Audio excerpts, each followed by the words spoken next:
are more than 300 million guns in the U.S., enough for every man, woman, and child. For some, a gun is part of the job. Others use them for hunting and fun. And some want a gun for protection. We wanted to start our series on guns by talking to people in the community to see what you think about the topic. We set up shop in different spots across the mid-state and let the conversations begin. When I say guns to you, what comes to mind? Violence. Protection. Guns are an essential part of any kind of freedom and democracy. My family is full of hunters. We live in a city, man, we need to protect ourselves. Handling a rifle was kind of a normal part of my growing up. Guns aren't scary at all. Not the guns, but the people. We met Ramsey in Harrisburg, where he helps mentor kids. The younger ones seem to make a lot of guns out of blocks, so they definitely pick up a lot from their surroundings, from cartoons, TVs, and movies. So how does the media handle coverage of guns? Is it fair? Absolutely not. And why is that? They make a whole lot of crap up about them. I think they blow things out of proportion a lot of times. We do not get the pure facts of what's really going on. There's just too much fear being developed in people.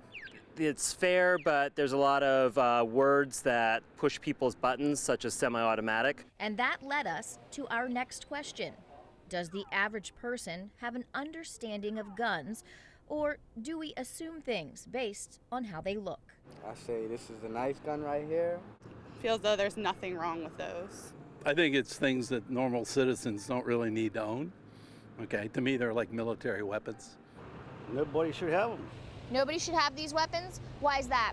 Because it's against the law. These are legal. They are? Yeah. I didn't know that. Seems more powerful than that one up there. It seems more powerful than this one. The bottom one you don't need for self-protection, like Okay. in your own home. Okay. That's just overdoing it. Okay. Top one, fair. But looks can be deceiving. So this one you think is okay to have in your home, but not that one? Yeah. Would you be surprised to know that they actually shoot the same bullet? Yeah. Would you be surprised to know that these two guns shoot the exact same round? Yeah, I would be. They both shoot a .223, and by definition, a semi-automatic rifle, when you pull the trigger once, one round comes out and another one is loaded into the chamber. So the only big difference between the Mini 14 and the AR-15 is the way they look. But what about the name? Do you know what AR stands for? Yeah, assault rifle. Assault rifle. Stands for the maker of the gun. Which, yes. Do you know what the AR stands for? Armalite. He got it right. So what does this group think of our current gun laws? What are we really talking about when we talk Second Amendment? Is it freedom always to have a gun, or was it freedom for a purpose that is no longer as relevant? There should be some stricter guidelines on who can get a gun. Basically, more gun laws just make it harder for law-abiding citizens to own and carry guns. Make the laws a little more lenient. Some people might argue then that you're giving criminals guns that shouldn't have guns. But if everybody has their own gun, then everybody will feel protected.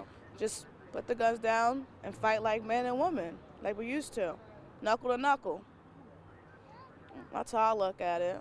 But no matter which side they were on, there was a common theme. I think there needs to be more education about them. There needs to be training on guns. People need to be educated on how to handle them properly. Education should probably be a bigger issue on weapons.